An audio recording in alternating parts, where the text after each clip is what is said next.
Hotels housing asylum seekers set on fire. Mosques and immigration centres targeted nationwide. Violence, racist attacks, looting. Police overwhelmed, injured. Communities terrified. A wave of unrest started after an attack at a Taylor Swift dance class in Southport, but fuelled by racist misinformation.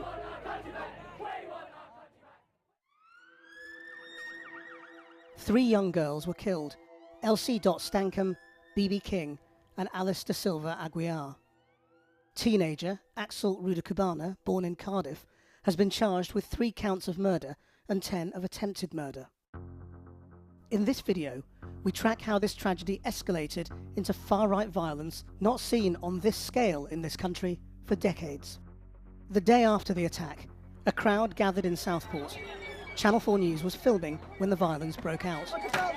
Southport's darkest day was followed by Southport's darkest night. A night when a protest, as it was billed online, outside a mosque, almost instantly became this. What started with 70 or so people quickly became hundreds. And as it went on, they weren't just using bricks and slabs of wall, but petrol bombs and burning wheelie bins. They've set fire to a police van. People living here were watching from their windows and gardens. Others came to be part of a protest, but not this. Some, though, seemed intent on doing as much damage as possible. It's 10:30, and this has been going on for hours now, and there's no let up, it's relentless. That was a police van burnt out. Up on the street that way, there's another police van on fire, and then down that way, I can see flames rising up too, with a lineup of police with their riot shields out, and things just constantly being thrown at them. Soon after, Merseyside police arrested 13 people in connection with that disorder. This violence began, in part, after misinformation about the attacker. An X-account called Artemis for Now was, as far as we can tell, one of the first accounts to publish the false information that the attacker's name was Ali al-Shakati and that he was an asylum seeker that arrived by boat. After Artemis, then, how does it become amplified? So the name is then amplified by a number of accounts, but the most influential was an account called Channel 3 Now News, right? So Channel 3 Now News is not a real news site. It's a fake news site masquerading as a real one. They amplified this, and they got loads of retweets. Channel 3 Now have taken down the article and posted an apology. The giants of disinfluence also pitched in, stirring tensions. Andrew Tate, Tommy Robinson. On the streets, unrest began to spread around the country, with hundreds gathering outside Downing Street. Before 7, actually it seemed relatively peaceful. The Met had arranged public order conditions with the protesters. They were supposed to stay within an agreed perimeter. But then shortly after 7, they broke out of that. They started throwing flares, and then a considerable group of them ran down to Parliament Square to the Churchill statue. They then ran back again, and that's when the scuffles broke out. Protesters throwing the railings towards officers, throwing drinks at them, and actually we had to come back behind the cordon because someone threatened to knock over the camera. More than 100 people were arrested for various offences that evening, including violent disorder, assaults on officers, possessing Class A drugs, and carrying knives and other offensive weapons. At the same time, in Aldershot, a demonstration outside a hotel housing asylum seekers turned into what police called a mob protest, with criminal damage, racist abuse and intimidation. In Manchester, again outside a hotel housing asylum seekers, people threw bricks and bottles at police. And in Hartlepool, dozens were arrested after officers were attacked, a police van set on fire and local shops vandalised. The next day passed without violence, but the country braced for further unrest over the weekend. On Friday, crowds gathered in Sunderland. People were out to cause trouble.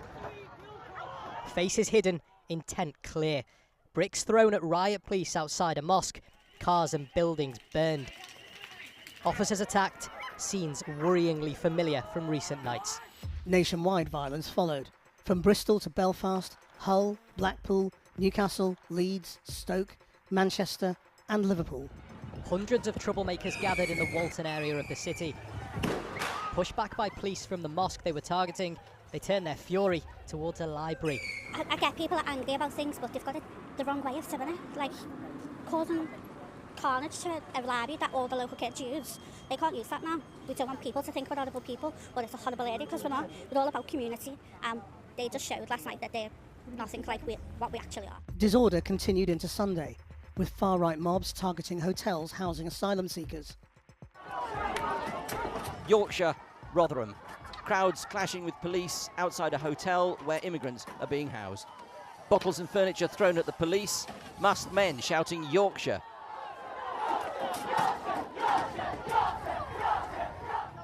A bin set on fire by rioters with little regard for anyone inside the hotel. A police force, at times, appearing outnumbered. In the aftermath, we spoke to two people inside this hotel. There is no humanity, if you understand what I mean. It's like, zombie. They burn, they want to kill, they make like that. They make gestures. Yeah, just like that, always. And we're gonna cut you.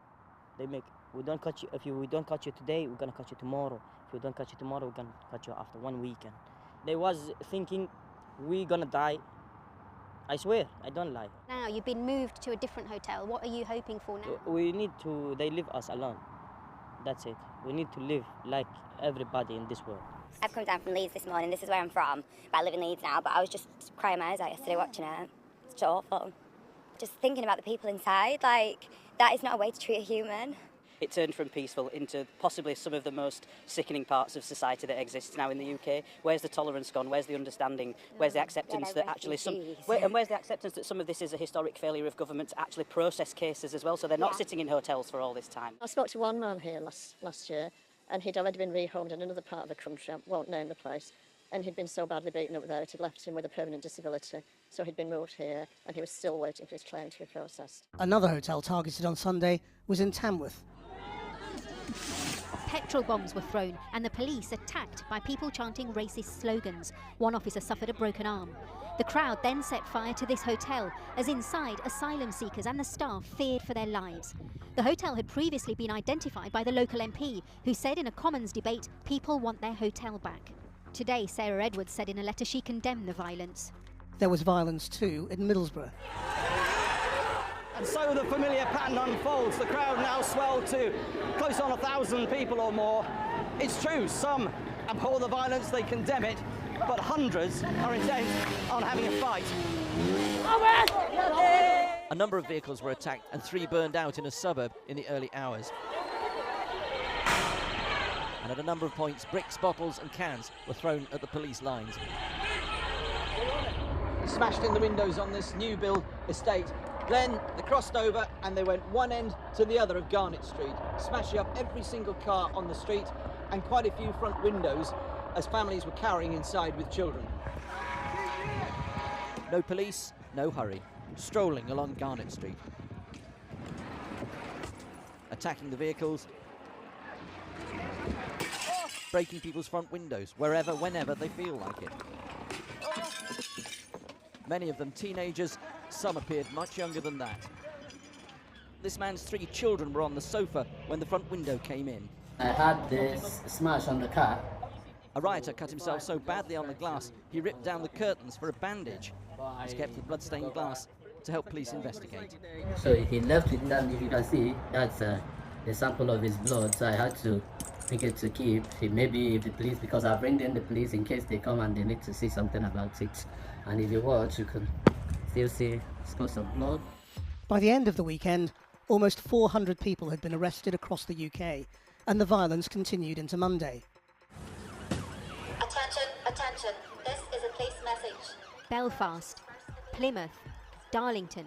The streets ablaze, another night of rampaging and rioting, the police seemingly unable to stop its spread. In Northern Ireland, a man in his 50s was badly beaten, his head stamped on, in a racially motivated attack. The police service believe there's a paramilitary element involved in this violence. News spread of Muslim graves being vandalised in Burnley. Resting places disturbed and desecrated. Paint poured over several headstones in the Muslim burial area of Burnley Cemetery. Jakir Islam's grave was one of them. Although cleaned up now with the help of the community, Jakir's family, who come here every day, have been left disgusted by this targeted act of vandalism. Watching the video brought tears to me, thinking that, we've only just buried our brother 17 months ago. We're still grieving as a family, mourning his death. This is like a new level of law to us. We've never seen this, where graveyards have been damaged, vandalised, covered with paint all over. Some of the headstones, you couldn't even read out who he belonged to. Why do you think anybody would do something like this? you know, the Southport incident has affected all of us. I'm a father of 2 kids myself, and seeing children dying, it's really concerning and it's distressing to see images of that sort. You know, I believe that the use of language here is very important as well. You know, blaming and calling it out, you know, blaming on the Muslims is like an easy shout, just to, oh yeah, we just put the blame on these Muslims now. But that causes a backlash, and we can see the backlash that's caused in this country. While in Birmingham, tensions around a possible attack boiled over. It started when hundreds of predominantly Muslim men came out, they said, to protect their mosques after far-right groups were supposedly on their way to the city. But then, a rumour that the EDL were inside this pub. Some of the men came to attack it. Denise, who'd been inside, told me how scared she was. We were inside, having a drink, having a laugh with friends, and then, before we knew it, everyone was around us. And did you think they were going to come in and attack you? They would have done, if we'd have allowed it. Very scary. I have never been in a situation where a puppy's been attacked for no reason. One man was beaten up. Windows were smashed. When Naveed and his friends who live locally heard what happened, they came to calm tensions and to apologise to everyone in the pub. We'd like to apologise, you know, for people's behaviour. I'll be honest, the thugs, this was not in the name of Islam, the old thugs. Islam doesn't teach us this. If you don't know how to behave, stay at home. It's as simple as that. A night that showed just how quickly misinformation can stoke terrifying violence, but which this time at least ended with a handshake and hope. Love ya. Love you, mate. A week on from the first riot in Southport, arrests had gone up to above 400. An 18-year-old became the first to be convicted for criminal damage during riots in Bolton. A list of dozens of immigration centres was circulated online, with fears that many would be targeted by the far right. I just woke up in the morning and my mum told me that we're to pack our bags. I was just really scared, just shaking all day. This schoolgirl and her little sisters had minutes to leave their home and go and stay in a safe house because their dad's business was listed as a target on a far-right chat group. You must be missing all your things, your bedroom and all your toys and... I don't message my friends or anything about it because I don't want any more trouble or anything. So when you saw your name there on that list, I mean, how did you feel? It must have been so frightening. It is frightening because you just panicked. You just think that something worse is going to happen. Her dad is an immigration solicitor. His home address was posted online in a list containing the details of dozens of law centres marked as potential targets.